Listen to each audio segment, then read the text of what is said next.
Welcome back to the Dragon Den. My loyal Dragonites, King of Dragons 5000 is back with another action figure review. Today we'll be taking a look at the Mattel WWE Ultimate Editions, the 8th wonder of the world, Andre the Giant.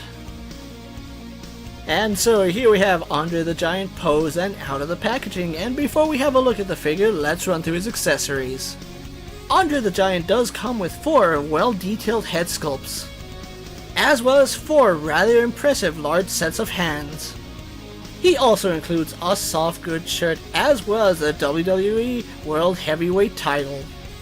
So overall, a decent batch of accessories here for Andre the Giant. With his accessories out of the way, let's have a closer look at Andre the Giant's details. Here we have a closer look at Andre the Giant, and I do think Mattel's done a decent job here. There are some things I feel Mattel could have done better, but overall it's still a nice looking figure.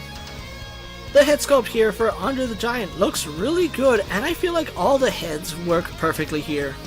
And one subtle detail that I absolutely love is that Mattel actually painted on his 5 o'clock shadow. Add to it, they made his curly hair a separate piece, which I'm actually thrilled about. Taking a look at his torso, I think this is where I feel the figure kind of lost a little bit of its luster. Don't get me wrong, I'm really happy that Mattel sculpted the singlet here for Andre, and it is a bigger torso, but I feel like there's something off about it. I feel like this torso could be a little bit wider and could have some more depth to it, because something does feel off about Andre's torso. But the sculpted singlet is still a nice touch, and it's actually painted really well. Andre the Giant does have these massive arms which look really good on his giant physique. And it all comes down to his massive hands, which once again look really good here. Taking a look at Andre's legs, I feel that this is another place where the figure might suffer a little bit. Andre the Giant has these really long legs which do look good, but it does make his torso seem a little bit small. And even though they are bigger legs, I feel like Andre's legs should be much thicker than they are here.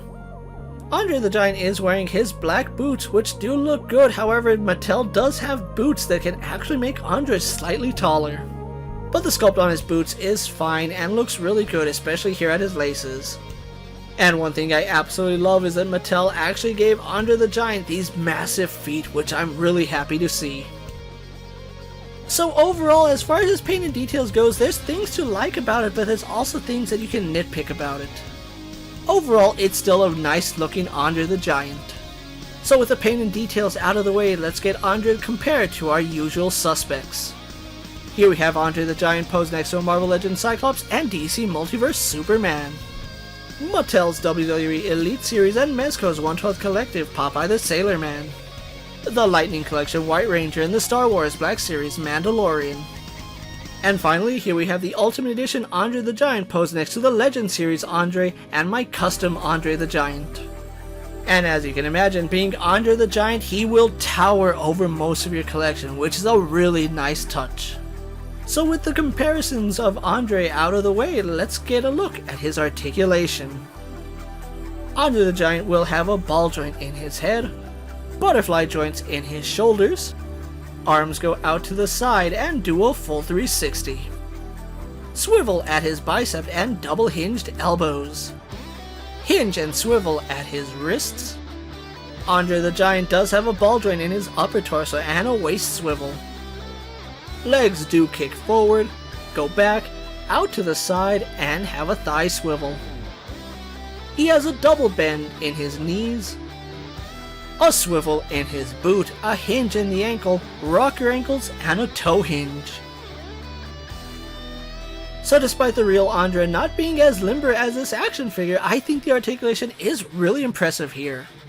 So with everything said and done about the Ultimate Edition Andre the Giant, let's get him posed for my final thoughts. Mattel has done a pretty good job here with the Ultimate Edition Andre the Giant. However, I do feel like there's things that they could have improved on, but I still think there's things they did flawlessly. Where I think they messed up is in his proportions. There's just something off about his tiny torso and his really long legs. If anything, I would have tried to find a way to balance the length of his torso with the length of his legs. Add to it, they could have sculpted his lower torso to match the waist a little bit better, because you can see that it just doesn't quite match well. However, those are the negatives I feel this figure has. As far as the positives go, he has a lot of accessories. The fact that Mattel was able to give us 4 different head sculpts here for Andre and to have them all look really nice is a very impressive touch. Add to it, we got a lot of hands here for Andre, which I absolutely love, and the soft grid shirt actually does look good here on Andre. One thing Mattel did very well is the inclusion of the World Heavyweight title, because this is one version we haven't really seen in action figure form yet. So overall, I still feel like Andre the Giant is a really good figure, and if you're lucky enough to have him in your collection, you have a pretty good Andre in your display. Unfortunately, at the time I'm making this video, Andre the Giant is no longer in circulation, so finding him in store is rather impossible. I say seemingly impossible because I did find Andre the Giant at my local Walmart, which I was rather impressed by. But yes, at the time I'm making this video, the only way to find Andre the Giant is through secondhand market, and he is quite expensive at about $70. At that price point, you might as well just try getting your hands on a Super 7 Andre the Giant, because it might come with a few extra accessories, but it's not going to cost you an arm and a leg like this guy will. So with that being said, don't forget to like this video, leave a comment, subscribe to my channel, and check out the rest of my WWE Ultimate Edition videos. If you're in a position to help out the Dragon Den, check out my Patreon where I have some exclusive content and early access videos. Check out my Instagram account for new and exciting action figure photos, videos, recent pickups, latest prints, and as always, ring that bell so you never miss another video. And until next time, my fellow Dragonites coming from the Dragon Den, I'm King of Dragons 5000 reminding you to redesign, rebuild, and reclaim. I'll see you next time.